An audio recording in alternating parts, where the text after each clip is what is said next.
Bem, eu pedi aos irmãos para eles me enviarem uma enquete que eles fizeram, mas antes deixa eu te falar uma coisa assim.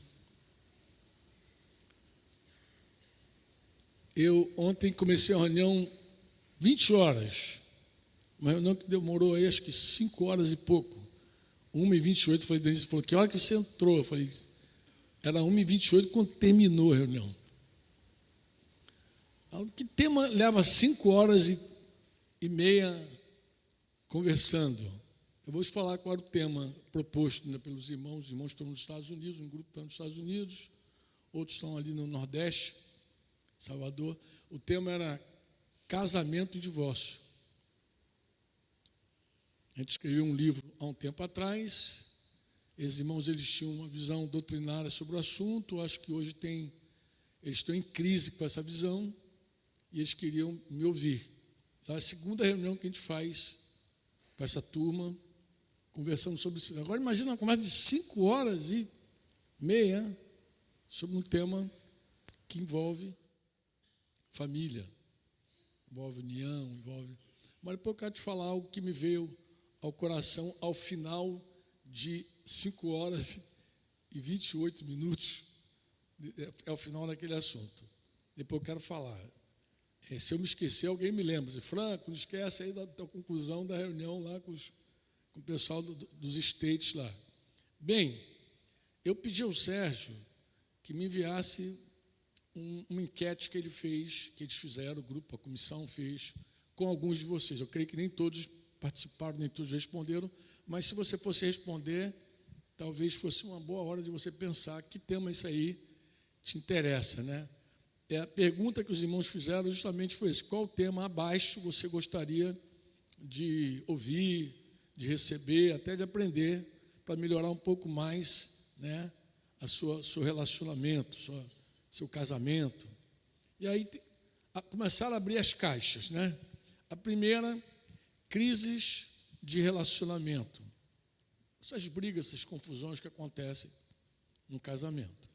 Depois, finanças, criação de filhos, né?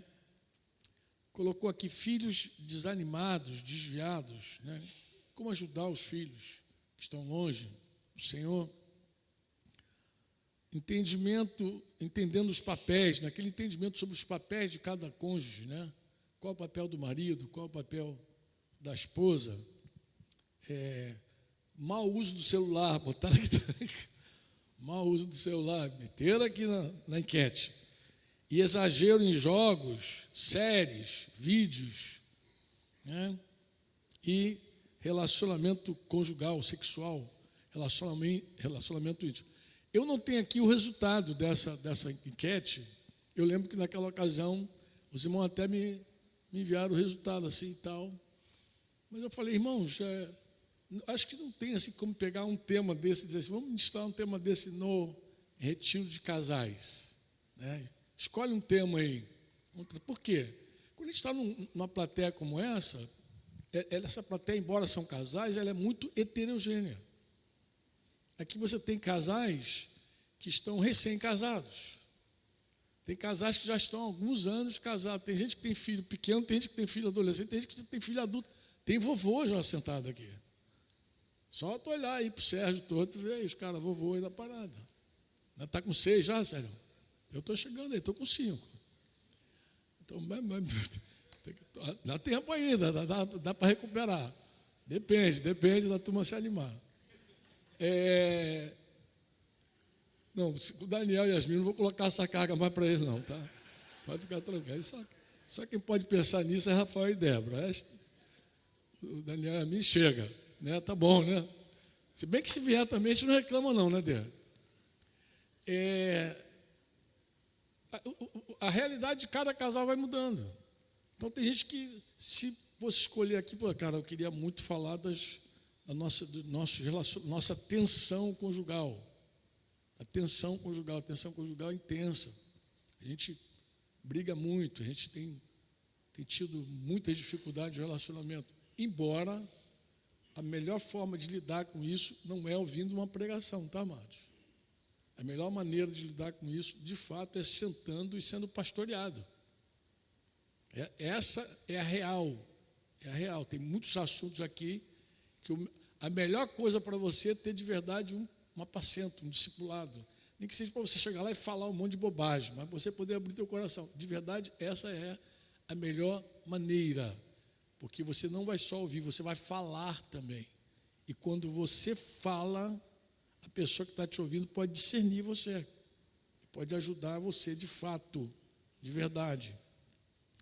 Quero falar sobre finanças. Eu lembro que um tempo bem recente, Cláudio liberou aquelas lições entre nós falando sobre finanças, lembra? E no ano passado também ele falou sobre esse assunto.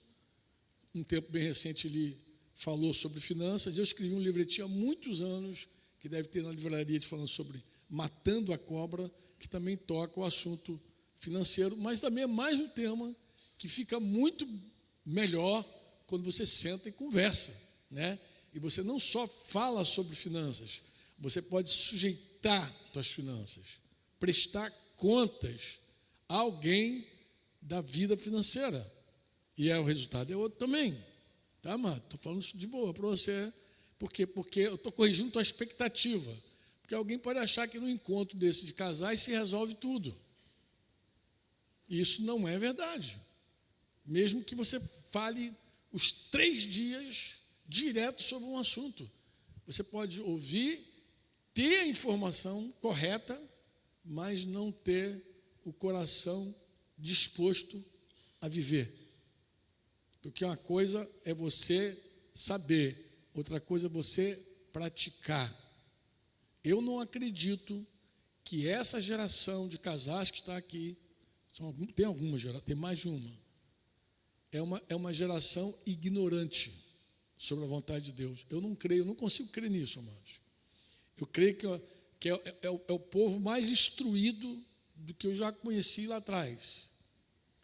Toda vez que eu estou com casais, eu lembro, falei isso agora em Brasília, bem recente, embora o assunto não era casais. Eu falei, quando nós começamos e ouvimos do reino de Deus, e nós procuramos material sobre a família, não havia absolutamente nada. Nada. Aí nós conhecemos um ministério da CEPAL, de um americano chamado Jaime Kemp. E Jaime Kemp, ele produziu alguns materiais para a família, umas fitas VHS, lembra? As VHS? Sobre criação de filhos, finanças, vida conjugal. O americano lá, com aquele sotaquezinho dele lá, e aquilo ali foi a nossa base, Sérgio deve lembrar. A gente pegava e assistia com os discípulos, assistia no grupo pequeno, ensinava, porque era raro o material. Hoje, irmãos, nós vivemos num tempo que existe a universidade da família. Tem gente que faz curso de casados para sempre. Tem gente que tem vários cursos, muita instrução, muito conteúdo. Mas por que então, Franco, que a gente tem muito conteúdo e pouco resultado? Por que antes a gente tinha menos conteúdo e as pessoas eram mais comprometidas? Eu penso que passa pela minha conclusão lá de 5 horas e meia de conversa. Eu falava com meus irmãos, eu falei, irmãos, no início da igreja não havia registro histórico, digo, nos primeiros séculos, ali, primeiro porque a igreja estava sendo perseguida, né? Mas não havia registro de divórcio. Então, por conta disso, muita gente acredita que a palavra proíbe todo tipo de... a impossibilidade de um segundo casamento, porque não, pela história. E eu dizia para eles, amados, nós não somos guiados pela história, nós somos guiados pela palavra de Deus. A gente tem que ter Bíblia. Nosso assunto é Bíblia, não é história. Porque a história é boa, é uma ciência, mas nossa fé não se baseia na história. Nossa fé se baseia na palavra de Deus. Então, a gente precisa da palavra para nortear a nossa vida. Mas eu queria falar algo para vocês, dizer para os irmãos. Que casal vai contender, vai se separar, vai brigar, vai ter problemas que vai gerar ruptura. Que casal cheio do Espírito Santo, vai viver essa desgraça? Como é que alguém que recebeu de Deus o amor no coração, a presença do Espírito Santo, e cultiva essa presença de verdade, cultiva, tem comunhão com o Espírito Santo verdadeira, como que essa pessoa vai se subjugar à carne e vai deixar o casamento ir para o buraco, quebrar seu pacto, romper a sua aliança, macular seu leito? Quem, cheio do Espírito Santo, é capaz de viver essa desgraça? Eu dizia, amados, uma pessoa cheia do Espírito Santo não precisa nem de regra. Uma pessoa cheia do Espírito Santo não precisa nem de mandamento. Por quê? Porque o mandamento está escrito no coração dela, está escrito, inclusive isso. Eu vou colocar a minha lei no coração de vocês, no coração, não é no papel, nem no tablet, nem no celular, é no coração. Quem cheio do Espírito Santo? Então imagina uma igreja cheia do Espírito Santo brigando, casais cheios do Espírito Santo contendendo, casais cheios do Espírito Santo gastando tempo no celular, casais cheios do Espírito Santo dividido, né? Porque uma casa dividida não subsiste. Como que uma pessoa cheia do Espírito Santo vive essa desgraça? Então o nosso problema nem é com o entendimento da Escritura, embora uns podem entender de um jeito, outro de outro. Falei, amados, quer uns creiam que há exceção para o segundo casamento, quer que não creiam que não há exceção, uma coisa é certa: se tiver cheio de Espírito Santo, não vai ter nenhuma possibilidade de divórcio. Não vai ter. Cheio de Espírito Santo é impossível. Fala, por quê, Franco? Porque Deus é amor. Deus é amor. E o amor de Deus, quando vem ao coração do homem, ele une, ele não divide, ele restaura, ele não destrói. O amor de Deus no nosso coração, ele é fiel à aliança, ele produz comunhão, ele não destrói comunhão. Não destrói. Eu quero ler com você um texto que eu já li algumas vezes com alguns irmãos, para fundamentar o que eu estou dizendo, e quero reforçar mais uma vez a importância de um casamento. Não, de um casamento não, fala de casamento não, porque casamento depende de dois. Eu vou falar de algo que não depende de dois. A tua vida não depende de dois. Porque a tua mulher pode ser muito carnal, e ainda assim você querer o reino de Deus, e vice-versa. Teu marido pode ser um poço de carne, e ainda assim você não querer se sujeitar à carne. Nem a tua e nem a dele. Então, é uma coisa que independe do seu cônjuge. É a tua vida com Deus. Independe. Ninguém pode dizer diante do Senhor que ele tomou o caminho que ele tomou, fez as escolhas que ele fez por causa da sua esposa, por causa do seu marido. Isso não vai dar certo. No dia que você olhar para Jesus e Jesus perguntar por que você escolheu esse caminho, não vai funcionar se você apontar o dedinho para o lado e falar, foi a mulher que tu me deste. Isso não vai rolar, tá, amado? Pode tirar teu cavalinho da chuva. Estou te advertindo desde já. Eu desafio você a fazer hoje um ensaio disso. Entra no teu quarto, ensaia a dizer para o Espírito Santo que a culpa é do teu cônjuge. Eu te desafio você a fazer hoje. Porque se você fizer hoje e ver que não dá, lá tu não vai levar essa ilusão para a glória. Você não vai levar essa ilusão para a glória. Estávamos reunidos quinta-feira na casa de Paulo. Cadê Paulo? Paulo está aqui, ali. Casa de Paulo lá com alguns irmãos, e aí alguém contou uma história de um casamento que estava sucumbindo, tal. E o irmão contou, Paulo mesmo estava contando os detalhes de um marido negligente, um marido que casou muito jovem e abandonava a esposa em casa e ficava meses fora se dedicando ao trabalho, sei lá o quê. E a menina sozinha ali, jovenzinha, 20 e poucos anos, e o cara largando o aço aí no trabalho, abandonou, negligenciando, sei lá se chegou a repudiar a mulher. Em algum momento ela começou a estudar, foi para a faculdade, lá ela conheceu um camarada e aí se entregou ao adultério. E ouvindo a história assim, no primeiro momento, a gente olha assim e diz, puxa, que tragédia, meu Deus do céu. Mas de quem é a culpa? Claro que se você ouvir essa história com esse enfoque, tu vai dizer assim, o cara largou a mulher, pô. E se ela fosse solteira e fosse para a faculdade?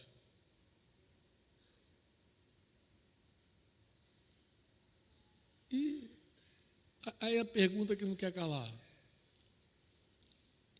E ela não tem o Espírito Santo? Ela feriu, antes de ferir o marido, ela não teria ferido o próprio Senhor? A aliança dela com Deus? E o que o Senhor tem a ver com o abandono dela? Não foi ela que escolheu casar? Qual é a culpa que Jesus tem desse negócio? Aí, entre nós, a gente tem uma outra coisa que pode produzir em nós uma ilusão. Como nós somos intensos no discipulado, acreditamos muito no relacionamento, no discipulado, no apacento 1 a 1. Graças a Deus que a gente crê nisso, isso é muito bom. Isso é real, é bom mesmo. A gente pode achar que alguém que não tem esse cuidado está justificado. Pobrezinho, não tinha nem um discipulado, cuidar, não tinha nem uma discipuladora boa como a Lídia Alex ali pertinho para cuidar, coitadinho. Não tinha ninguém ali como Robson, Michele ali para carregar no colo. Amado, eu me atrevo a dizer que tem irmãos que não conhecem o cuidado que nós vivemos e vivem com mais seriedade do que alguns de nós. Isso independe, porque isso passa da relação que a pessoa tem com o Espírito Santo. É Ele com o Espírito Santo.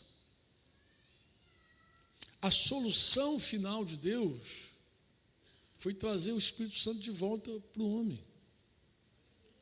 O homem pecou, morreu, se afastou de Deus, perdeu a comunhão. Jesus veio, viveu uma vida sem defeito, encarnou, vocês sabem, encarnou de verdade, viveu entre nós, viveu uma vida sem pecado, morreu pelos nossos pecados, ressuscitou dos mortos, tornou Senhor de vivos e mortos. E ele disse, melhor para vocês que eu vá, porque se eu vou, o Consolador vem. E foi isso que ele fez. Ele foi para que o Espírito Santo viesse e não estivesse apenas entre nós, estivesse em nós. Você diz amém ou não? O Espírito Santo em nós. Esse dia eu fiz um videozinho daqueles de 1 minuto lá, aqueles que o Mateus edita lá, Mateus. Estava falando, inspirado num casal, que eu estava apacentando um caso, vendo assim, a irmã principalmente, muito ansiosa, agitada, atrapalhando Deus. Já viu as pessoas que tentam atrapalhar o Senhor? Muito inspirada nessa santa. Eu fiz uma pergunta que eu acho que a maioria de nós já fez em algum momento. Por que Deus não age mais a meu favor? Por que às vezes eu tenho a impressão de que Deus cruzou os braços, está me assistindo, eu só... Não, às vezes a gente vive problema na vida que dá a impressão que Deus sentou ali e ficou só Só olhando, assistindo de camarote, a gente nadando contra a correnteza. Misericórdia, onde é que está Deus, pô? Onde está o Senhor? Eu comecei a explicar, irmãos, Deus já fez tudo por nós. Tudo por nós. A Bíblia diz que Deus fez tudo por nós. Enviou seu Filho. Você diz amém ou não? Paulo chega a dizer assim, aquele que não poupou o seu próprio Filho por amor de nós, tu acha que ele vai economizar alguma coisa contigo? Deus não vai economizar com você, porque Ele gastou o que tinha de mais rico. Ele deu o que tinha de melhor. Ele deu Jesus por nós.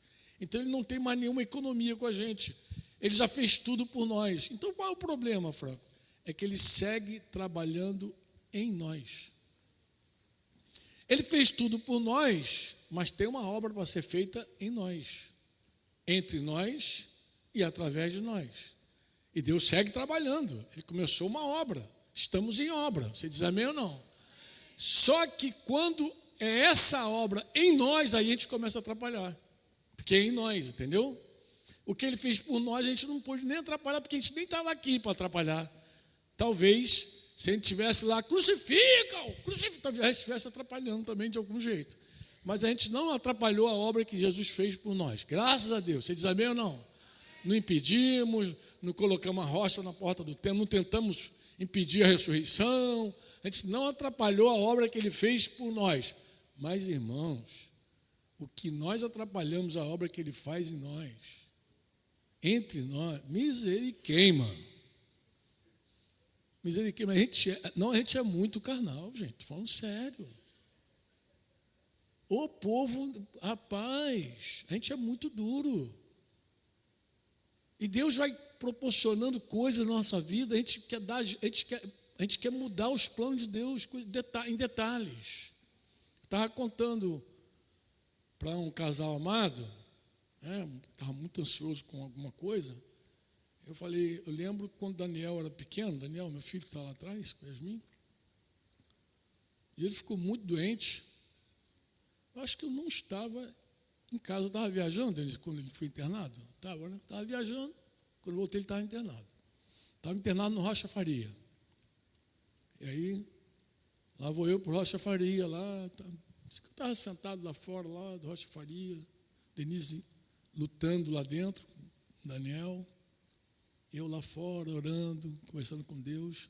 Chegou um pastor, não que caminha entre nós, mas chegou um pastorzão lá no nosso meio.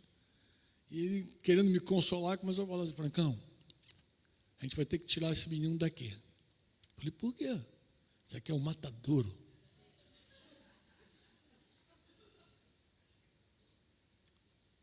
Falei bem para ele, falei, amado, com todo respeito e amor, queria te falar algo. Jesus nasceu na manjedoura. O Filho de Deus, o Rei do Universo, o Senhor do Universo, escolheu que o filho dele nascesse numa manjedoura. Na menor cidade de Israel, ó tu Belém. Eu nasci em casa, em Realengo. Eu não moro em Realengo, mas eu morava. Nasci em casa com a parteira. Denise nasceu em Realengo também, com parteira. A parteira foi lá e... Aqueles cuidados, CTI, UTI, não tinha nada. Se fosse hoje, eu agregaria uma história que eu vi lá no sertão, lá, de uma irmã que nasceu prematura em casa e ficou dentro de uma caixinha de sapato por um tempo. Não, e todo dia a parentela dela dizia, vai morrer, joga fora, vai ser puta. Mais morta que viva. E já adulta hoje é uma irmã que caminha lá entre nós, lá em Porto da Folha. Ela é mãe de uma criança bonita, levada para caramba, né? Tem um casal de filhos. E Aí tem a vovó, né? A mãe dela conta a história de como ela nasceu. Sem unha, sem sobrancelha, sem aquela coisa minúscula que dava na mão dela, assim. Mas hoje a gente vive assim. Falei, gente. Aí falei para esse meu amigo lá, eu falei, querido, eu estou aqui por obra de Deus. A gente tem um casal de irmãos que a gente assiste que está de plantão aqui, são médicos recém-formados, estão de plantão aqui. Eles é que identificaram o problema do Daniel, eles é que abriram a porta aqui. Eu creio que Deus quer usar alguém que está aqui no Rocha Faria para abençoar meu filho. Ou Deus não pode fazer isso? E você pode ficar surpreso quando você descobrir que alguns hospitais públicos têm profissionais melhores, muito mais experientes, que lidam ali com o dia a dia mesmo, real. Mas por que a gente tem as nossas maneiras, o nosso jeitinho brasileiro? Quero terminar com você aqui. Eu não sei se eu termino, mas vou começar aqui só para provocar. Eu queria provocar para dizer o seguinte, irmãos: a solução de Deus é o Espírito Santo em nós. Essa é a solução de Deus. Se a gente não entender isso, tu pode aumentar aqui, Sérgio, porque vai ter mais assunto, e mais assunto, e mais assunto. Podia até agregar alguns outros que não estão aqui, entendeu? Porque a carne é campeã em arrumar encrenca. Então, pega aqui a tua Bíblia, em Gálatas 5, e vamos ler aqui o que a Bíblia já fala sobre. Vou ler o versículo 13 e vou fazer uma paráfrase desse texto. Não. Gálatas 5,13. Porque vocês, irmãos, foram chamados à liberdade, mas não usem a liberdade para dar ocasião à carne. Pelo contrário, seja o quê? Seja o quê? Seja o quê? O que é servo? É escravo. Pode ver aí a palavra, é doulos, é escravo. Escravo uns pelo amor. Interessante, que se isso fosse para casal, isso teria uma força maior. Por que, Frank, que tem uma força maior? Porque na primeira dispensação, o homem, ele tinha domínio total sobre a mulher, ele era dono da mulher. Ele era tão dono da mulher que ele podia ter 1, 2, 3, 4, ele podia ter 1000 esposas. Não, Salomão teve 700 esposas, 300 concubinas, tudo era dele. Não tinha nenhum pecado o homem casar com uma, casar com duas, casar com três, casar com quatro, porque a mulher era propriedade dele. Não era pecado. Deus nunca culpou Davi de ter mais de uma mulher. Deus culpou Davi quando ele teve a mulher que não era dele. Quando ele pegou a mulher que não era dele, aí deu encrenca para ele. Deus falou, inclusive, eu te daria outra esposa. Se você tivesse me pedido outra esposa, eu não teria te dado? Eu teria te dado outra esposa, se você tivesse me pedido outra esposa. Então, você vê que o problema não é... Essa dispensação acaba em Jesus. Quando Jesus torna a mulher também uma possuidora. E a mulher tem posse do corpo do homem agora. Então, o homem tem posse da mulher... E a mulher tem posse do homem, diz lá 1 Coríntios 7, lembra? O teu corpo pertence à tua mulher, o corpo da tua mulher pertence a você. Então, os dois são literalmente, possuidores. É uma possessão mútua. Eu te possuo, você me possui. É uma possessão mútua. Você diz amém ou não? Esse mandamento para o casado, ele é um mandamento dobrado. Por que ele é dobrado? Porque ele vai dizer, pelo contrário, sejam servos uns dos outros. A gente já é. Quando você se casa, você está fazendo uma aliança, inclusive de servidão, porque se agora, o dono desse corpício agora é aquela senhora, eu já não sou dono de mim mesmo, pô. Ela que tem a posse da parada, e vice-versa. É por isso que quando você sai e fere esse pacto entregando o teu corpo a outra pessoa, o nome disso é adultério. Você está falsificando a tua relação original. Você está quebrando a tua aliança original. Por isso que daí vem o nome adulterou. Você pegou algo que não te pertence e entregou a outra pessoa. Porque não te pertence. Isso não te pertence mais. Pode falar no dia do casamento lá. Agora, meu filho, agora você tem.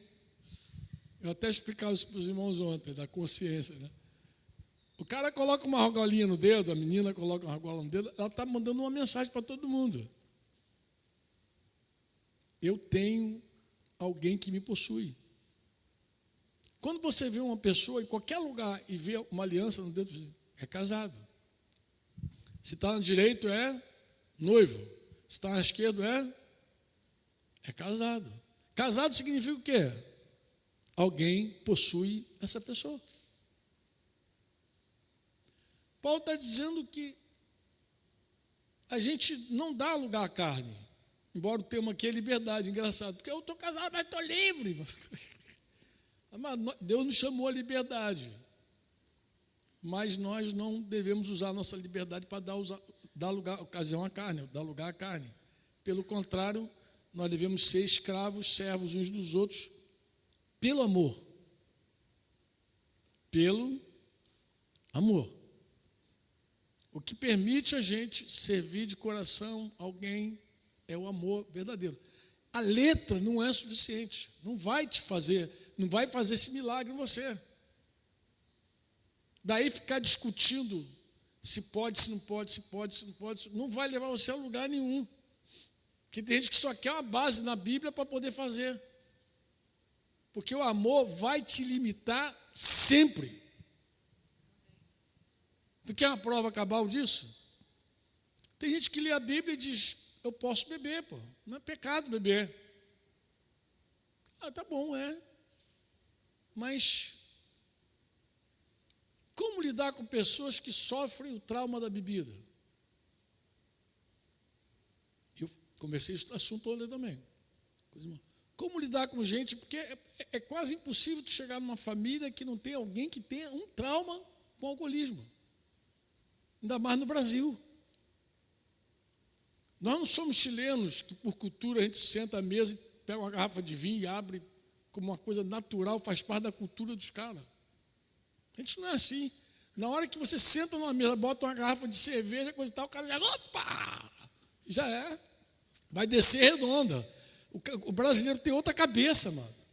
Não é aquela cultura, não é aquela coisa familiar que está acompanhando a comida, nada de. O cara está pensando em bagunça. Está igual a minha netinha. É bagunça. Eu perguntei, o que tu veio fazer aqui? Ela, bagunça. Eu falei, que é isso? Bagunça o quê? Giovana, aquela figura, Giovana, uma das gêmeas. Fala bagunça. Então, assim, o brasileiro pensa, associa imediatamente bebida à bagunça. Ele raramente pensa, porque não é nem cultura nossa. Bebida para nós não é cultural, não faz parte da nossa refeição, um peixinho com vinho branco. Isso é europeu, pô. A gente não tem esse negócio. Pô. A gente tem cachaça, lambretinha, dreia, caipirinha. A gente é o brasileiro. Pô. E, em geral, está associado a outras coisas. E as histórias que acompanham o Brasil são muitos traumas. Mas vamos lá. Vamos dizer assim, francamente, você não pode, com a Bíblia, chegar e proibir alguém de beber. Não tem texto para isso, irmão. Você pode torcer, distorcer, não vai mudar. Mas eu vou falar o que impede alguém de beber. Alguém que abre mão da sua liberdade. O amor. A fé diz pode. O amor diz não devo. Amor é esse freio. O amor sempre nos escraviza. É o amor, inclusive, que faz a gente diminuir as tensões em casa com o nosso cônjuge. Porque tem coisa que gera insegurança na tua esposa, que não é ilícito.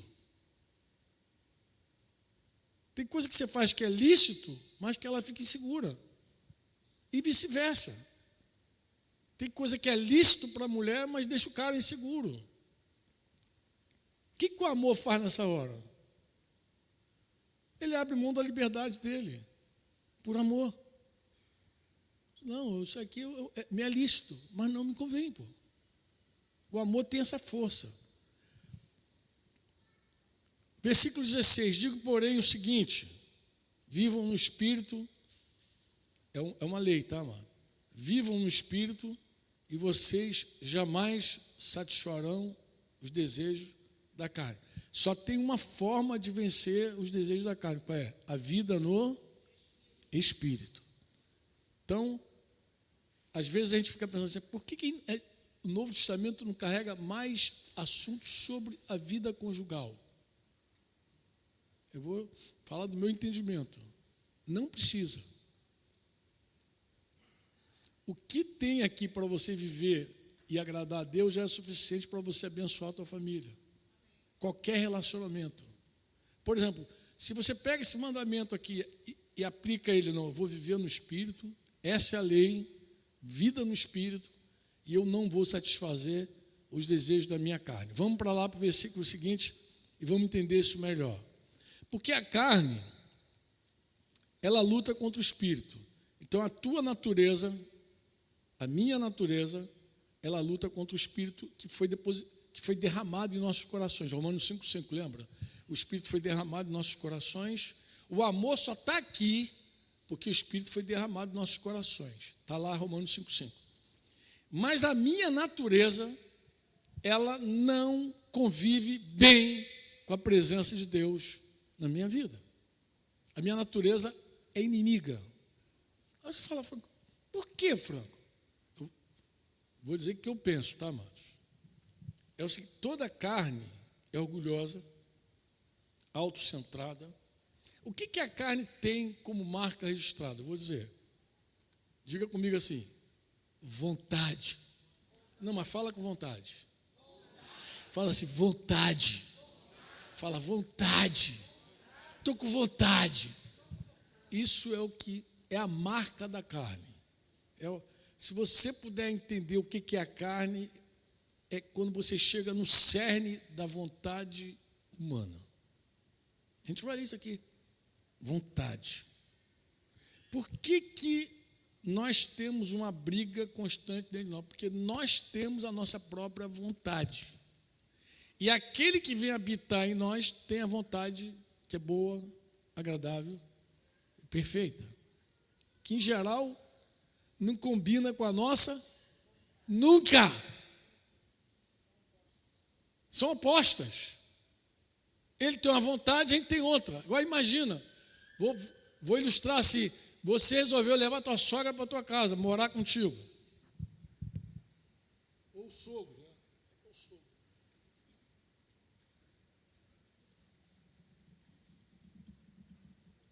Fala sogra não, né, Sérgio? Sogra pela mão, né? Fala do sogro, né, cara? Coitadinha da sogra. Vamos dizer que você resolve levar teu sogro ou tua sogra, os dois, para morar com você. Está lá na tua casa. Não, eu vou ficar aqui agora. Qual é a crise que pode acontecer ali? Mas por quê? Vou explicar por quê. Porque cada um tem a sua vontade. Por que algumas pessoas preferem ficar sozinhas do que casar? Casar é muito bom, você vai ver. Atilano Murado animando o casamento. Amados, tem gente que não quer repartir nada com ninguém. Imagina, eu sou reizinho, eu mando. Eu coloco a coisa aqui, o troço não sai do lugar. Quando eu estou casado, eu chego lá e cadê o troço que estava aqui? Alguém pegou e sumiu. Denise falou, foi as almas. Eu falei, que alma? Foi você, pô. O troço não saiu sozinho, não, pô. Então começa assim, cada um tem uma vontade. E é impressionante, porque no casamento a gente vai cedendo, inclusive a vontade do outro, porque a gente diz assim, pô, cara, Eu falo para os irmãos, eu falei, irmão, a mulher tem uma autoridade dentro de casa. Que tem autoridade? Tem, mas tem uma autoridade sim, ela tem uma autoridade que é uma autoridade que quase a gente não reconhece, mas que existe.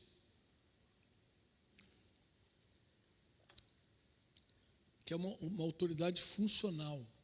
Como assim funcional? É a autoridade da função que ela exerce. Que ela está lá dentro, ela tem mais entendimento.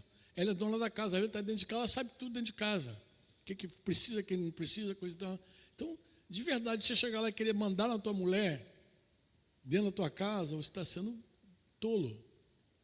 Existe uma autoridade funcional ali que tem que ser considerada. Considerada mesmo, ouvida. Ela sabe mais do que você. Você entende sobre autoridade funcional ou não? Como é que eu explico a autoridade funcional com os discípulos? Eu digo assim, está num carro 3 irmãos. Um é policial, tem policial aqui, um é médico, o outro é mecânico. Está lá, os 3. Aí, pum, um acidente lá na frente. Tem um corpo no chão, um carro parado, o trânsito está embolado, um carro que precisa ser retirado dali. Aí eu pergunto assim, quem tem autoridade para lá arrumar aquele trânsito? O policial. Na hora o cara responde. Tá bom, e quem tem autoridade para mexer no carro? O mecânico. E quem tem autoridade para ver o carro no chão? O médico. É assim, existe uma autoridade que é funcional. Quem é que tem autoridade na cozinha da tua casa? A tua casa. Quem é que de verdade comanda? Quem é que de verdade... Amado, essa autoridade, ela é funcional. Mas é assim, teu sogro está na tua casa, tua sogra... São vontades tensionando.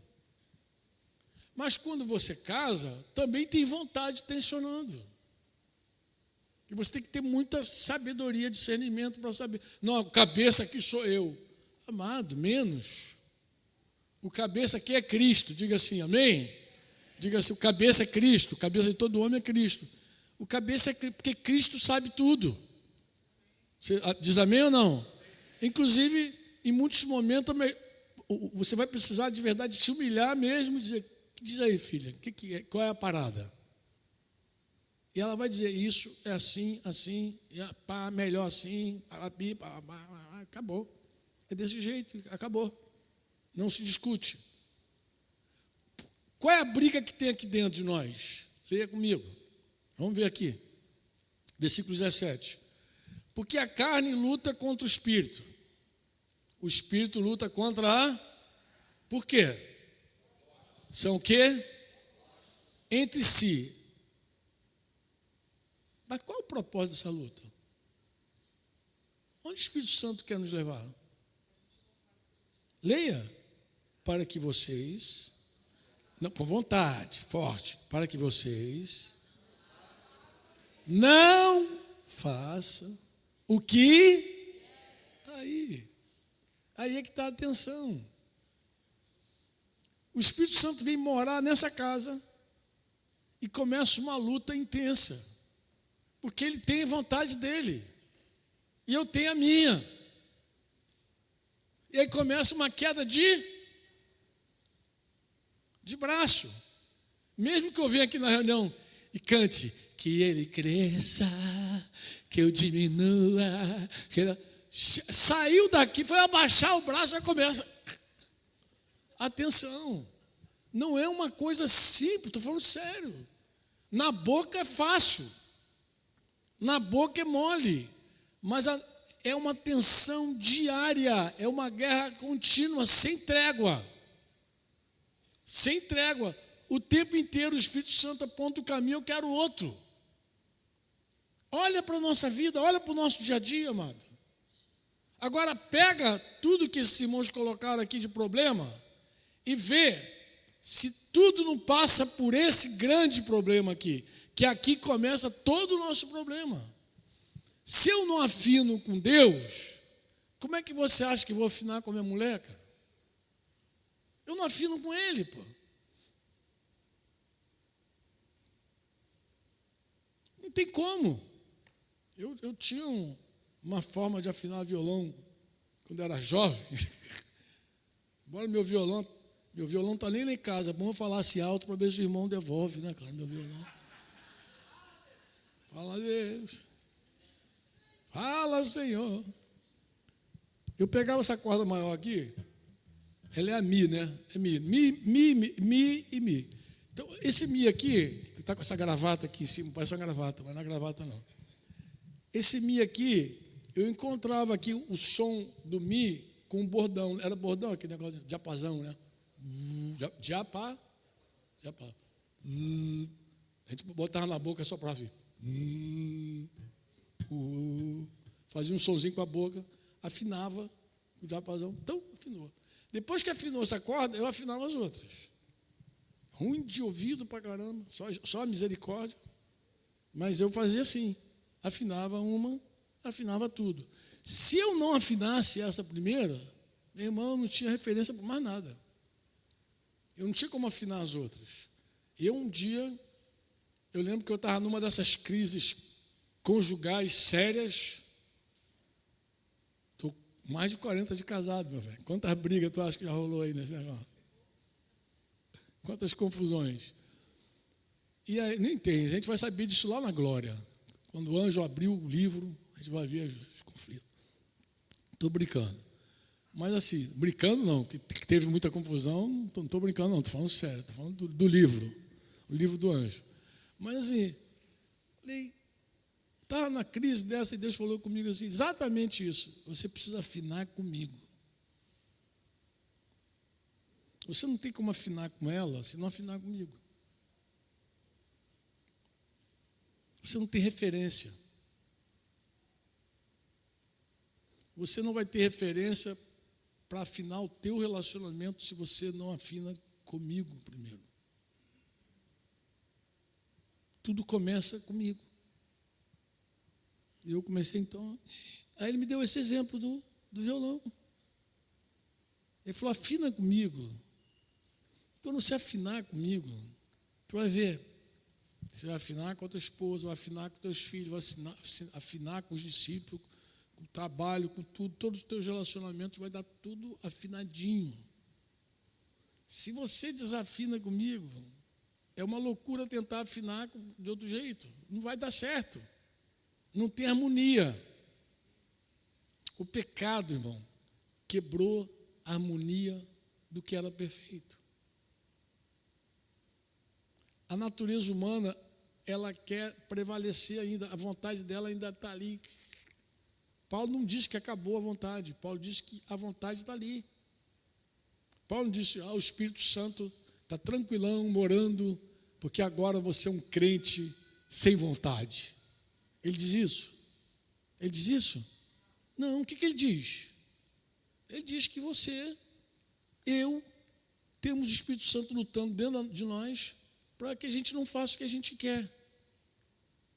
Ele falou, se vocês são guiados pelo Espírito, versículo 18, vocês não estão debaixo da lei.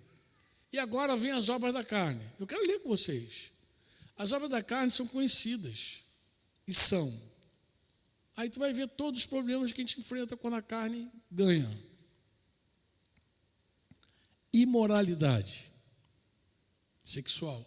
Aí a mulher falando, meu marido não para de se masturbar, vive na pornografia, não sei o quê, de vez em quando está confessando que foi numa prostituição. Da onde que vem esse troço? Da onde vem? Da carne, pô. Da própria vontade, do amor ao prazer, da carne. Tem alguma novidade da carne, pô. Tu pode chegar para um cara que está enterrado na pornografia, tem um cara carnal, pô. Da onde vem esse troço? Impureza. Aí ele dá uma lista aqui de libertinagem, impureza. Libertinagem, está aí, é carne. E a idolatria, a avareza? É carne? O meu marido não abre a mão nem para jogar peteca. O cara conta o dinheirinho, manda um pix para eu pagar a passagem do trem. É exato, centavo. Misericórdia. Mas de onde é que vem essa coisa? Da carne. Da carne. Não vem de outro canto. Feitiçarias. Mas eu não sou feiticeiro, não. A rebelião é como pecado de feitiçaria, amado. Crente feiticeiro tem um monte de crente rebelde. Feiticeiro. Se você sonhar com o irmãozinho fazendo macumba, não fica achando que ele desviou, voltou para Umbanda aqui, não. Ele está fazendo macumba porque o bicho é rebelde. Pode falar para ele, irmão, tive um sonho, você matando uma galinha preta lá com um charuto. Já sei o que está vendo. Porque qual é o teu problema? Você é rebelde. Pode dizer na boa. Eu não vou contar isso para vocês, que eu acho que meu tempo já deu. Senão eu ia contar uma história real. Vocês são curiosos demais, né? Curiosos. Um dia passou um irmão desesperado lá em casa. Desesperado mesmo. Esse cara nem estava andando entre nós, não. Mas ele passou desesperado por quê? Porque ele foi sacar um cheque lá no Meia, ali em Todos os Santos, em algum momento. E quando ele chegou lá, tinha um caixa. Eu conheci o caixa. Engraçado, porque era alguém comum. Esse irmão estava vinculado na ocasião com o Cidinho lá. Hoje mora em outra cidade. Mas o caixa do banco, onde ele foi sacar o cheque, teve um sonho com ele. E sonhou ele matando galinha, derramando sangue, esfregando sangue na parede, vela preta, e aí vai embora. E imagina, banco cheio, várias filas, coisa e tal, e o cara, que nem é o banco dele, ele nem mora no Meia, ele estava precisando muito de dinheiro, ele falou, eu não vou depositar, não vou pegar essa grana na boca do cara. Resolveu descer em Todos os Santos, ali no Meia, foi lá, foi no caixa, chegou lá, deu de cara com quem? Com o irmão, que viu ele algumas vezes num retiro. Quando olhou para o cara chegou a tomar um susto. Falou, rapaz, misericórdia, o que foi? Pô, eu tive um sonho contigo hoje, cara. Sonhou comigo, e ali, enquanto trocava o cheque, contou o sonho. Pô, sonhei que você estava matando galinha preta, vela vermelha, vela preta, não sei o que. E aí ele, desesperado com o sonho, foi para onde? Lá em casa. Eu morava ali em Realengo, desceu ali em Realengo, na agrícola ali. Falou, pô, Francão, vem aqui, o que é? Pô, cara. Aí contou a história, eu falei, pô, mas esse sonho é claro. Ele, claro. E a mãe dele tinha sido muito macumbeira, eu lembro dele, porque eu conheci ele na Força Aérea ainda. Eu falei, claro, pô. Isso é muito clarinho. E abri a vida dele com ele mesmo. Eu falei, olha para você, mano. Vamos lá. Vou pegar teu histórico aqui, teus últimos pais, e comecei a mostrar como ele era rebelde. Eu falei, Deus está falando da tua rebelião, amado. É que para Deus, a rebelião é como pecado de feitiçaria. É igual. Para Deus não tem distinção nenhuma. Ficar matando galinha preta, ficar rebelando com ele aqui, é a mesma coisa, é igual. Mas isso é obra de quê? Diz carne. Diz carne. Carne. Essa bicha está aqui, a carne. Mas o quê? Inimizades. Inimizades. De onde vem as inimizades? Por que você está bicudo com a tua mulher? Bicuda com o teu marido? Eu já contei isso aqui, eu falei, eu tenho um trato com o Denise, isso demorou um tempo, mas está funcionando, graças a Deus, depois de não sei de quantos anos. A gente pode quebrar o pau. Terminou, a gente tem que estar bem. Tratando um outro bem, conversando, igual gente grande. Nada de greve de silêncio. Que isso é desprezo, isso é uma coisa maligna para caramba, isso mata o outro. Desprezo é uma coisa muito ruim. Muito ruim. Vocês conhecem a história do cara que desprezava, não conhece? Também não vou contar, não. Conta. Sabe esses homens que quando briga fica igual um gesso? Homem gelo.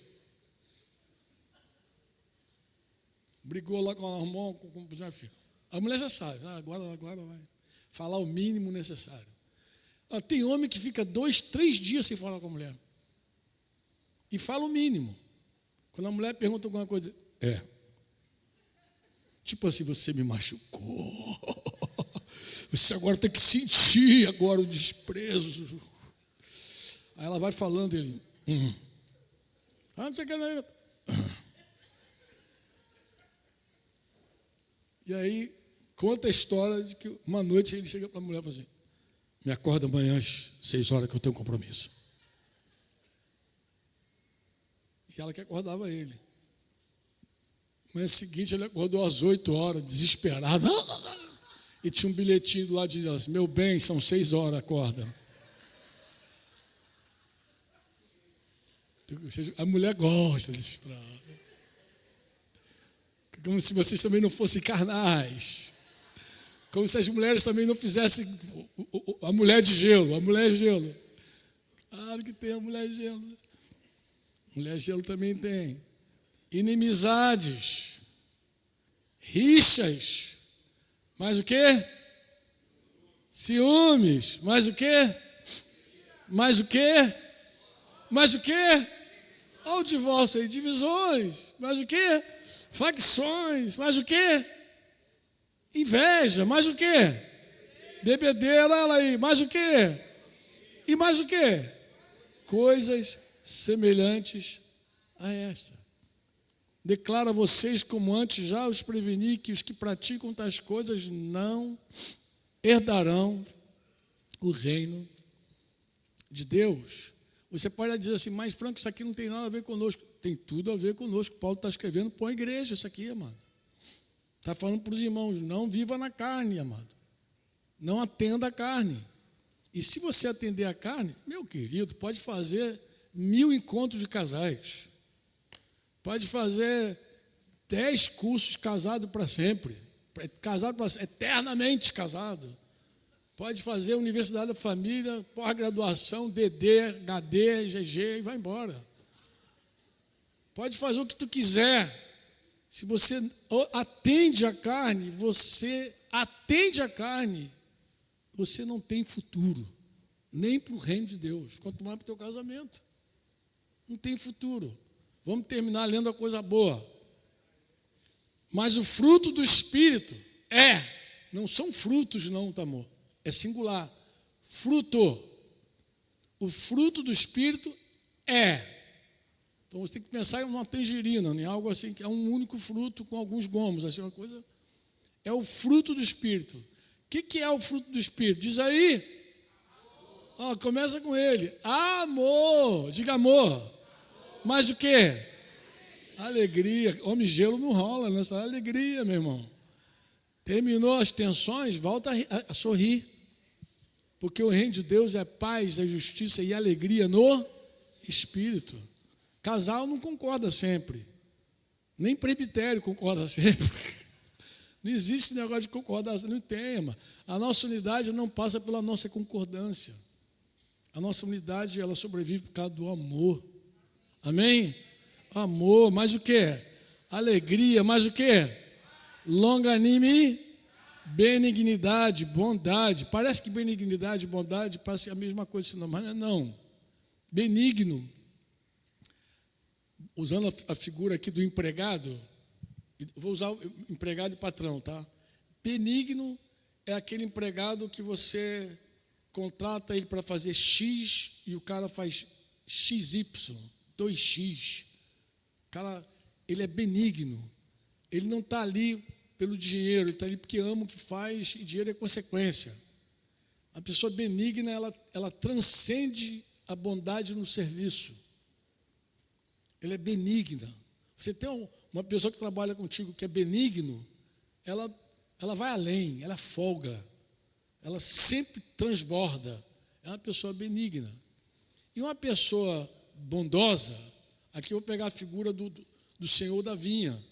Lá ele contratou um cara de manhã, lá um grupo de trabalhadores de manhã, outro na hora do almoço. Lembra da parábola da vinha? E ele pega aquilo ali. Por que a gente sabe que ele é bom? Porque ele vai, quando ele confronta aqueles caras invejosos, ele diz assim: vocês estão com inveja da minha bondade? Bom seria o seguinte: você contrata o cara por um valor, mas excede também. Você é bom. Você perto de uma pessoa boa, tu sai abençoada fatalmente, porque ela é boa. Ela nunca vai ficar limitada contigo. Ela folga contigo, é boa, pessoa boa. Isso, benignidade e bondade, é fruto do Espírito Santo. E não termina aqui não a lista. Vamos lá. Fidelidade, bondade, fidelidade que mantém um casamento. Que aliança dura uma aliança de longo prazo sobrevive sem fidelidade? Impossível. Para você manter uma aliança a longo prazo tem que ser fiel. Mansidão, a capacidade de ser guiado por Deus. E para terminar a lista aqui, diz comigo assim: domínio próprio. Diga domínio próprio. Domínio próprio. Tu consegue pensar em domínio próprio? Eu li uma vez alguém falando sobre poder, acho que era essa a expressão, poder sem controle é uma tragédia. Poder sem controle é um avião caindo, como foi esses dias agora. Muito poder, mas não tinha controle mais nenhum. Poder sem controle é um avião pousando sem freio. O pneu é que dá aquela tchau, dá nervoso, mas aquele freio é necessário. Então, o domínio próprio é esse controle que faz o poder se tornar um poder benigno e não maligno. Tudo que Deus te deu sem controle é maligno. Tudo que Deus nos brindou na nossa vida conjugal, relacional, até intimidade, sem controle é maligno. É maligno. É um avião sem freio, um avião sem pneu, é um trator desgovernado. É um poder sem um domínio, sem uma segurança. Vocês me entendem ou não? Então ele começa com amor, termina com domínio próprio, e a gente fica pensando, meu Deus do céu, o que seria um casamento onde os dois tivessem o fruto do Espírito Santo, cheio de domínio próprio. Pensou? Quer falar bobagem, mas não fala. Quer responder, cala a boca. Isso é domínio próprio. Não falar na hora errada, domínio próprio. Não falar na hora errada, ser oportuno. Meu Deus, quanta riqueza se o Espírito Santo presidir. Terminei aqui, mas eu quero fazer uma propagandinha aqui básica de um livro. Já falei dele, Criando Filhos para Deus, um livro que eu escrevi a pedidos do meu filho, Daniel, me fez uma solicitação, eu escrevi. Eu queria só dizer para vocês que Criando Filhos para Deus não é um manual de criação de filhos, tá, amado? Não é. O que é o Criando Filhos para Deus? É repartindo princípios, porque criar filhos, na verdade, irmãos, é educar os pais. Quando tu fala assim, vamos falar sobre a criação de filhos, na verdade você está educando os pais, porque quem cria são os pais. Pai mal educado cria mal os filhos. Um pai bem educado, ele cria bem os filhos. Claro, criar os filhos bem não é uma garantia absoluta de sucesso, porque como cada filho também luta com a carne, cada filho tem também sua própria guerra, sua própria luta, o espírito está ali lutando com a carne do filho, mas você pelo menos deu um norte para ele, ensinou com a tua vida, com tua vida como modelo, como referência, e também ensinou verbalmente, compartilhou. Então, o Criando Filhos para Deus, o que eu fiz? Eu reuni aqui alguns valores que cada família deveria olhar, preservar, considerar, cultivar, praticar, ensinar os filhos. E eu creio que se esses princípios, esses valores forem observados com atenção, especialmente na vida dos pais, eu creio que o fruto chega para a glória do nome de Jesus. Amém? Podemos orar, Sérgio? Podemos orar? Vamos orar, vem cá, vamos orar por esses irmãos, em nome de Jesus. Sérgio está sem Roseli, ele fica meio murcho assim, não faz muita gracinha. Ele gosta de fazer gracinha quando o Roseli está aqui, eu já senti isso já. Quando o Roseli não está, ele fica pagando mico, pegando a blusa da esposa, botou casaco para disfarçar. Né? Aí já deve ter sido a filha que falou: papai, está ridículo essa barriguinha de fora. Que filha fala, filha não é mole não, rapaz. Filha, e ele tem 3, né, cara? É barra pesada, 3 anos. Amou os garotos depois, os garotos vieram depois, né? Ora por nós, ora pelos casais. Pai, nós te louvamos, porque de fato a tua palavra, ela nos lava, Senhor, nos limpa. E nessa manhã a gente se sente assim, Senhor, alcançado pela tua palavra. A nossa oração é que essa palavra possa de fato seguir prosperando, atuando e nos usando, Senhor, para a tua glória e para o teu louvor. Que cada casal, cada relacionamento aqui seja fortalecido, Senhor, não por um encontro, mas pela tua presença, pela tua palavra, Senhor. Seja assim para a tua glória e para o teu louvor, em nome de Jesus.